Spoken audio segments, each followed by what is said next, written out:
दोस्तों नमस्कार। मैं Sunil Goswami advocate Punjab and Haryana high court Chandigarh से। आइए आज फिर से एक सवाल और उसका जवाब तलाशने की कोशिश करते हैं।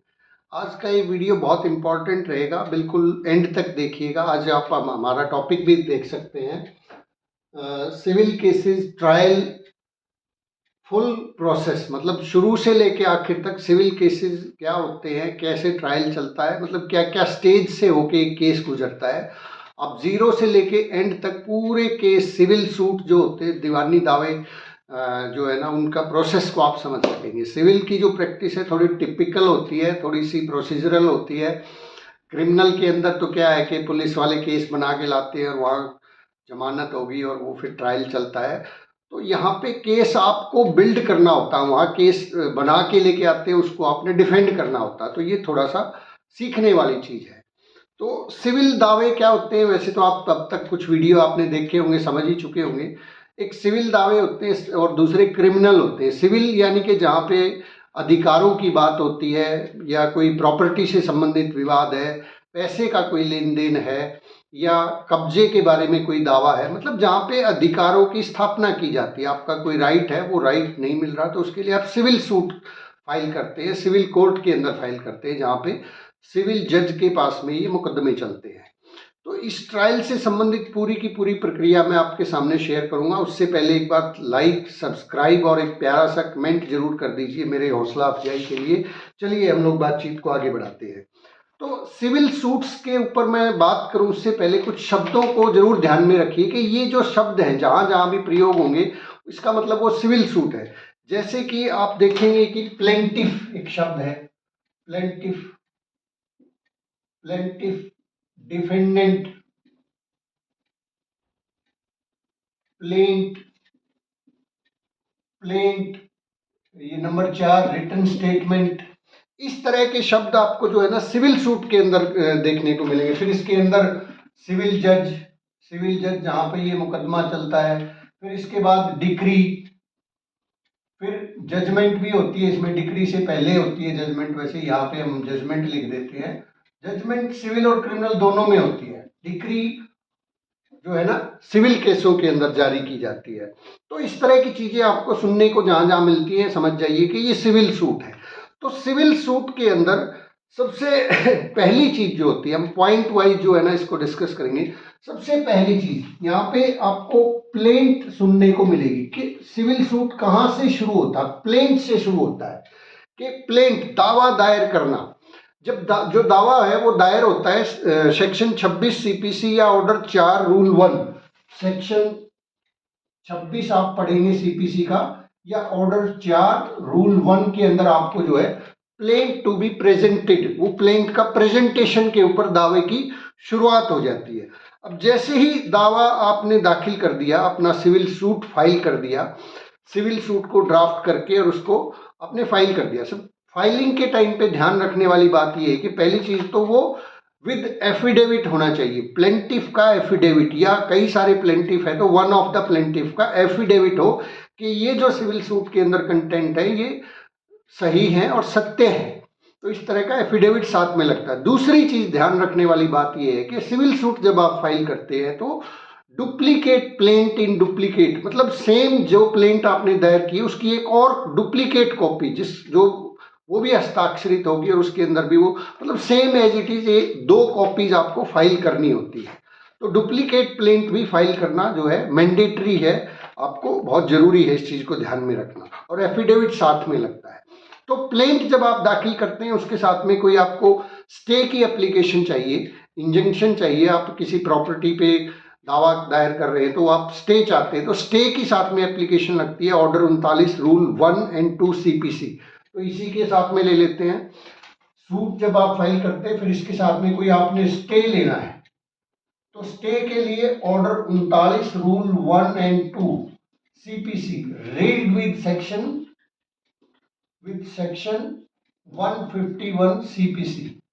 151 क्या है, 39 1 एंड 2 तो जो है ना वो इंजंक्शन के बारे में है कि सूट के चलने के दौरान जो है ना आपको किसी प्रॉपर्टी पे किसी की मनी पे या किसी भी तरह का स्टे चाहिए, कोई गली है उसमें से आने जाने का रास्ता अगर कोई बंद करने की कोशिश कर रहा है तो आप सिविल सूट दायर कर रहे हो, उसके साथ में स्टे एप्लीकेशन भी लगाते हो। उसके उसके अंदर जो है ना फिर ये ऑर्डर 39 रूल 1 एंड 2 में एप्लीकेशन लगती है स्टे की। आपका दावा कहाँ दायर होता है? ऑर्डर 4 रूल 1 में। मतलब यहाँ ये मेंशन करने की जरूरत नहीं होती कि आप 4 रूल 1 में दावा दायर करें। आप civil suit for mandatory injunction, suit for declaratory, suit for specific performance of the contract, इस तरह के जो भी दावे होते हैं वो उसमें आप दायर करते हैं। साथ में स्टे एप्लीकेशन लगाते हैं तो आप स्पेसिफिकली मेंशन करोगे कि application for stay under order 39 rule 1 and 2 CPC read with section 151 CPC civil court की इनहेरेंट पावर्स हैं। मतलब अनलिमिटेड पावर कह लीजिए कि जहाँ पे अगर for the ends of justice जो है ना कोई भी ऑर्डर पास करने की जरूरत है तो सिविल सीपीसी के अंदर 151 सीपीसी में जो सिविल जज होता है उसके पास ये पावर होती है। ठीक है, इसके बाद हम आगे बात बढ़ते हैं। आपने सूट फाइल कर दिया, सूट फाइल करने के साथ ही अब दूसरा प्रोसेस शुरू हो जाता है, वो है सम्मन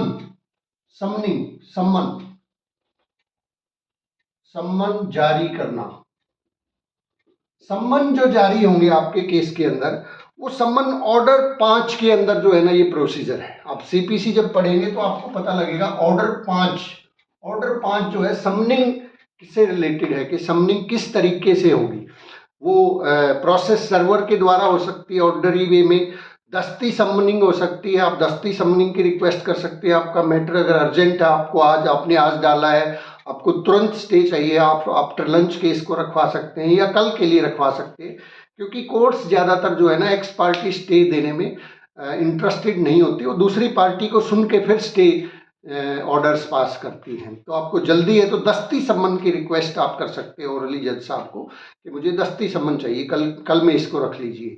तो दस्ती सम्मन हो सकते हैं, ऑर्डिनरी सर्विस हो सकती है प्रोसेस सर्वर के द्वारा समनिंग होती है तो साथ में कोर्ट फीस भी लगानी होती है समनिंग प्रोसेस के लिए, वो प्लेंट के साथ में जो डॉक्यूमेंट लगते हैं उनके साथ ही लग जाती है, आपको लगानी पड़ती है वकालतनामा और इस तरह की चीज़ें साथ में। इसके बाद बाई रजिस्टर्ड पोस्ट सर्विस एक है और रजिस्टर्ड पोस्ट के बाद फिर मुनादी के प्रोविजन है। तो ये आपको ऑर्डर 5 के अंदर जो है ये सारी डिटेल मिलेंगी कि सर्विस ऑफ सम्मन्स कैसे क्या होता है। जैसे सर्विस ऑफ सम्मन हो जाएगी फिर केस किस चीज पे लगेगा? नंबर 3 जो प्रोसेस आएगी वो अपीयरेंस पे। अपीयरेंस, ये आप अपीयरेंस को अगर देखना चाहते हैं ऑर्डर 9 के अंदर आपको ये प्रोसीजर मिलेगा। ऑर्डर 9 के अंदर भाई जो डिफेंडेंट हैं जिनके खिलाफ आपने दावा दायर किया, जिनको सम्मन गया, वो अपीयर होंगे, उनके अपीयरेंस के लिए लगेगा केस। जितने भी डिफेंडेंट है, कुछ डिफेंडेंट इस तारीख पे पेश हो गए, सम्मन जारी हुए थे, पहुंच नहीं पाए, बंदा घर पे नहीं था, ऐसी सिचुएशन में दोबारा फिर अपीयरेंस के लिए लगेगा।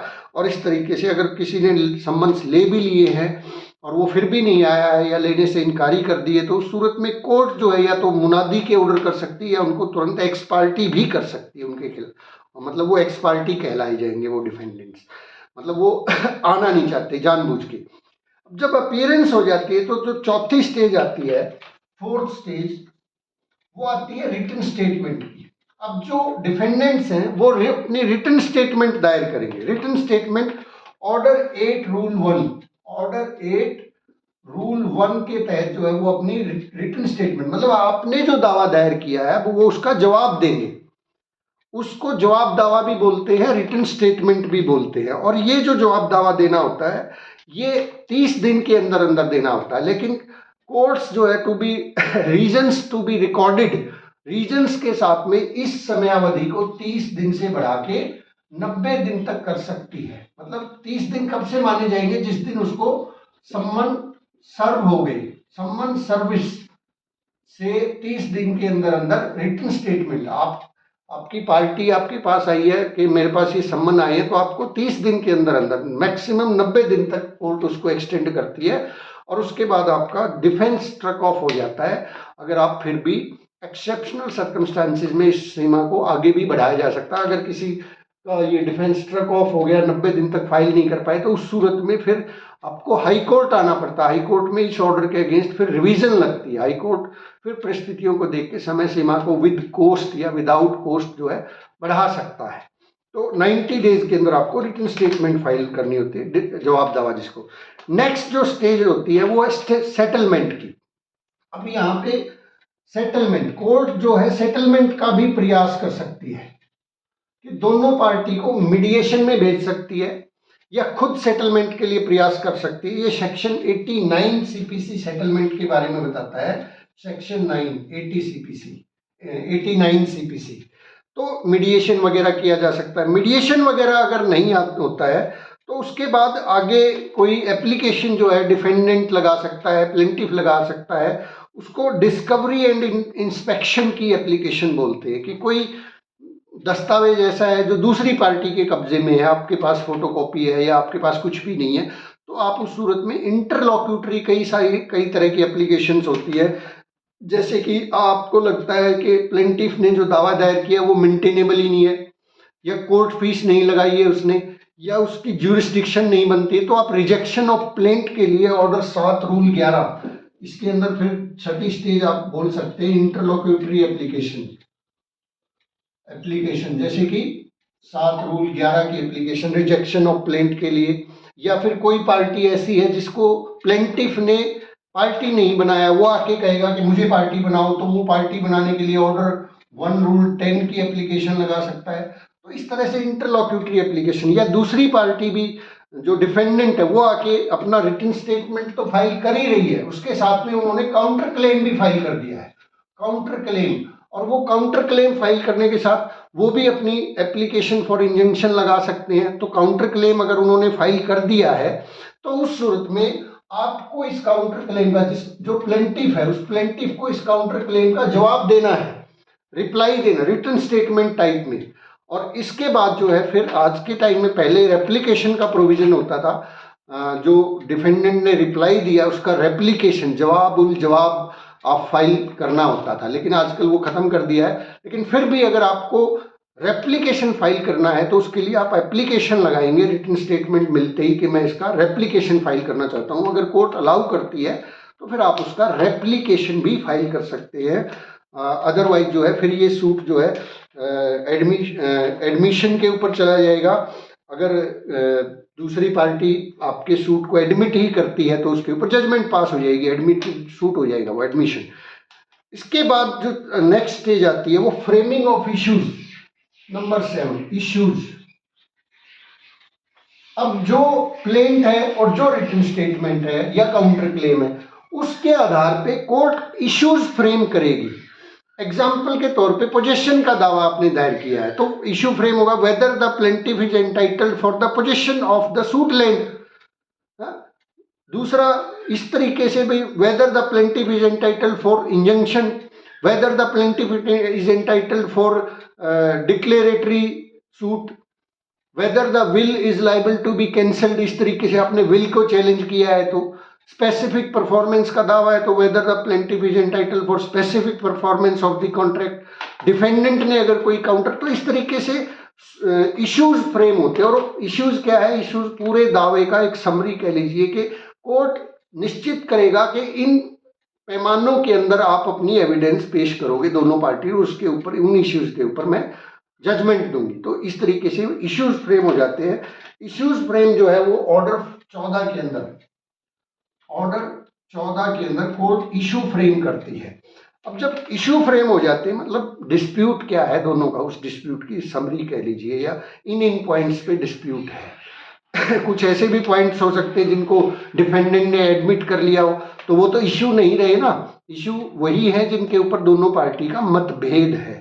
तो इश्यूज फ्रेम होने के बाद जो है ना लिस्ट ऑफ विटनेस आती है, बहुत इंपॉर्टेंट है। अब जो प्लेंटिफ है वो list of witness, number 8 list of witness देगा, गवाहों की लिस्ट। ये जो लिस्ट ऑफ विटनेस होती है ये इश्यू फ्रेम होने के 15 दिन के अंदर अंदर फाइल करनी होती है। 15 दिन में, 15 दिन के अंदर अंदर इश्यू फ्रेम होने के बाद लिस्ट ऑफ विटनेस देनी होती है कि साहब मैं अपनी गवाही के अंदर इन गवाहों को पेश करने वाला हूँ। वो 5 हो सकते हैं, आप एक लिस्ट बना के देंगे 5, 10, 15, 20।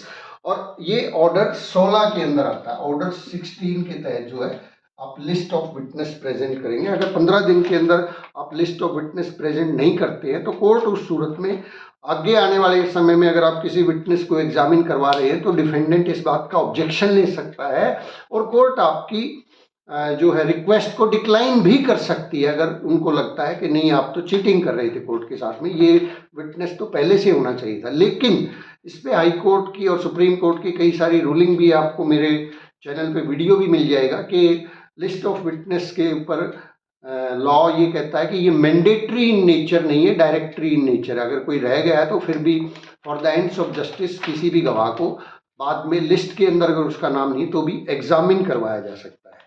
तो लिस्ट ऑफ विटनेस के बाद फिर समनिंग ऑफ विटनेस होती है। जो विटनेस होते हैं आपके, जिन विटनेस को आप खुद लेके आ सकते हैं खुद लेके आए। अगर कुछ ऐसे विटनेस है जिनको सम्मन जारी करना है, नॉन विटनेस है, ऑफिशियल विटनेस है, फिर आप समनिंग ऑफ विटनेस की एक एप्लीकेशन लगाएंगे। इश्यूज फ्रेम होने के बाद दावा जो है सीधा जो है विटनेस के ऊपर लगेगा। नेक्स्ट डेट जो लगने वाली है वो विटनेस एग्जामिनेशन पे, पीडब्ल्यूज जिसको कहते हैं प्लेंटिव विटनेसेस, उसके ऊपर लगता है केस की तारीख। और उसी दौरान आपको इश्यू फ्रेम होने के 15 दिन के अंदर अंदर लिस्ट देनी है विटनेसेस की। लिस्ट के बाद आपने किन किन गवाहों को सम्मन करना, आप एप्लीकेशन लगाएंगे कोर्ट में समनिंग ऑफ विटनेसेस की। हम यहाँ पे कंटिन्यू करें। समनिंग ऑफ विटनेस, आप एप्लीकेशन मूव करेंगे कि मैं इन गवाहों को सम्मन करना चाहता हूं। और अगर कोई रिकॉर्ड उनसे मंगाना है तो उसमें रिकॉर्ड का भी हवाला दे दे कि summoning of witness number 1 so and so, clerk office so and so, along with record original case file so and so, ऐसे एप्लीकेशन लग जाएगी। उस एप्लीकेशन के ऊपर कोर्ट जो है फिर खर्चा असेस करेगी उसके आने जाने का, या जो भी है वो खर्चा असेस करने के बाद वो खर्चा आपने जमा करवाना है। फिर खर्चा जमा करवाने के बाद उस विटनेस के सम्मन जारी हो जाएंगे और वो विटनेस डेट फिक्स के ऊपर आके गवाही देगा। तो इस तरीके से आप समनिंग ऑफ विटनेस को समझ सकते हैं। इसके बाद एग्जामिनेशन ऑफ विटनेस है, मतलब जो शुरुआत होती है, समनिंग ऑफ विटनेस हो गया। एग्जामिन कैसे होंगे, एग्जामिनेशन ऑफ विटनेस, ये 9 नंबर पॉइंट हम लिख देते हैं। 10 number point examination, examination of witness. ये आपको जो सिविल सूट होते हैं, सिविल सूट के अंदर विटनेस जो होता है उसका जो चीफ होता है, एग्जामिनेशन इन चीफ एक होता है, एग्जामिनेशन इन चीफ एक होता है, क्रॉस एग्जामिनेशन। यानी कि जिसने पेश किया है उससे वो जो कहलवाना चाहता है, जो वो कहना चाहता है, वो चीफ बोलते हैं उसको, एग्जामिनेशन इन चीफ। और जो दूसरा वकील है, डिफेंडेंट विरोधी पक्ष का वकील है, वो उससे सवाल जवाब करता है, उसको बोलते हैं क्रॉस एग्जामिनेशन। तो एग्जामिनेशन इन चीफ जो है सिविल केसेस के अंदर एफिडेविट के माध्यम से दिया जाता है। आपने जो भी कहना है आप अपना एक एफिडेविट बनाइए उस विटनेस का पूरा, और उस एफिडेविट को साइंड और जो है ना ऑथ कमिश्नर से अटेस्ट करवा के वो आप पेश कीजिए। और उसमें आप लिखवाएंगे कि PW1 सो एंड सो, उसका नाम लिखेंगे, जो वहाँ पे लेखक बैठे हुए क्लर्क हैं या जो भी कोर्ट मास्टर हैं, कि PW1 so and so I am tendering my affidavit PW1 over A, PW1 over A या PW1 over 1 in my examination in chief. यानी कि मैं अपनी गवाही के रूप में अपना ये शपथ पत्र एग्जिबिट PW1 ओवर A पेश करता हूँ। उसके बाद क्रॉस एग्जामिनेशन, फिर वो वहाँ पे लिखा जाएगा cross by so and so, जो डिफेंडेंट के काउंसिल हैं वो क्रॉस एग्जामिनेशन करेंगे। वो जो सवाल जवाब पूछेंगे वो उनके क्रॉस एग्जामिनेशन के अंदर आएंगे। तो विटनेस का जो एग्जामिनेशन है वो एफिडेविट के माध्यम से होता है। इसमें जो है ना राइट टू बिगिन किसका होता है, ऑलमोस्ट प्लेंटिफ का ही होता है। कुछ एक्सेप्शनल सर्कमस्टांसेस में वो किसी और दिन डिस्कस करेंगे। डिफेंडेंट को भी शुरुआत करने के लिए कहा जा सकता है, लेकिन नॉर्मली ऐसा होता नहीं। प्लेंटिफ अपनी पूरी की पूरी गवाही, उसमें 1 2 3 4 डेट उसको मिलती हैं और उन डेट्स के ऊपर वो अपनी पूरी जो है एग्जामिनेशन करवाता है। खुद को एग्जामिन करवाना है, गवाहों को एग्जामिन करवाना है, समनिंग के थ्रू करवाने हैं, वो सारा एग्जामिनेशन होता है। एग्जामिनेशन पीडब्ल्यूज के बाद फिर ये लगता है, पहले पीडब्ल्यूज आगे फिर डीडब्ल्यूज। डीडब्ल्यूज क्या है, डिफेंडेंट विटनेसेस, मतलब पहले प्लेंटिफ को मौका मिलेगा फिर डिफेंडेंट को मौका मिलेगा। ये दोनों अपनी गवाहियों को करवाएंगे और उसके बाद जो केस नेक्स्ट स्टेज होती है, नेक्स्ट केस की जो स्टेज होती है, 10 नंबर आ गया, 11वां नंबर, ये बोलते हैं रिबट्टल। रिबट्टल एंड आर्ग्यूमेंट्स पे लगता है केस। रिबट्टल क्या एंड आर्ग्यूमेंट्स क्या है? रिबट्टल क्या है कि अब डिफेंडेंट ने हो सकता है कुछ ऐसी चीज पेश कर दी, कुछ ऐसे गवाह पेश कर दिए, कुछ जो पहले से केस में नहीं था, या कुछ ऐसी चीजें जो नई हैं जिनका जवाब देना, जिनके जवाब में आपके पास कोई विटनेस है, तो आप रिबट्टल की एप्लीकेशन लगाएंगे कि मैं इस डिफेंडेंट के इन गवाहों के रिबट्टल में ये पेश करना चाहता हूँ, या कोई डॉक्यूमेंट है वो आप रिबट्टल में टेंडर कर सकते हैं। अक्सर वकील लोग रिबट्टल के अंदर गवाहियां नहीं करवाते, सिर्फ डॉक्यूमेंट वगैरह कोई छूट गया है या अभी मिला है उसको रिबट्टल में, या इन्होंने कोई नई चीज पेश कर दी, उसका जवाब आपके पास अब है, तो आप रिबट्टल में उसको पेश कर सकते हैं।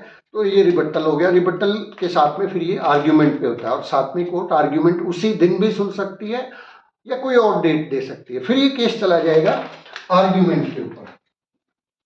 आर्ग्यूमेंट्स, अब आर्ग्यूमेंट्स जो है कौन स्टार्ट करेगा? प्लेंटिफ, जिसने दावा दायर किया, प्लेंटिफ को पहले मौका मिलेगा, वो अपनी पूरी की पूरी आर्ग्यूमेंट, अपने तथ्य, अपने जो है ना पूरी केस फाइल के अनुसार क्या गवाह पेश हुए हैं, क्या डॉक्यूमेंट उसने पेश, वो पूरी आर्ग्यूमेंट करेगा।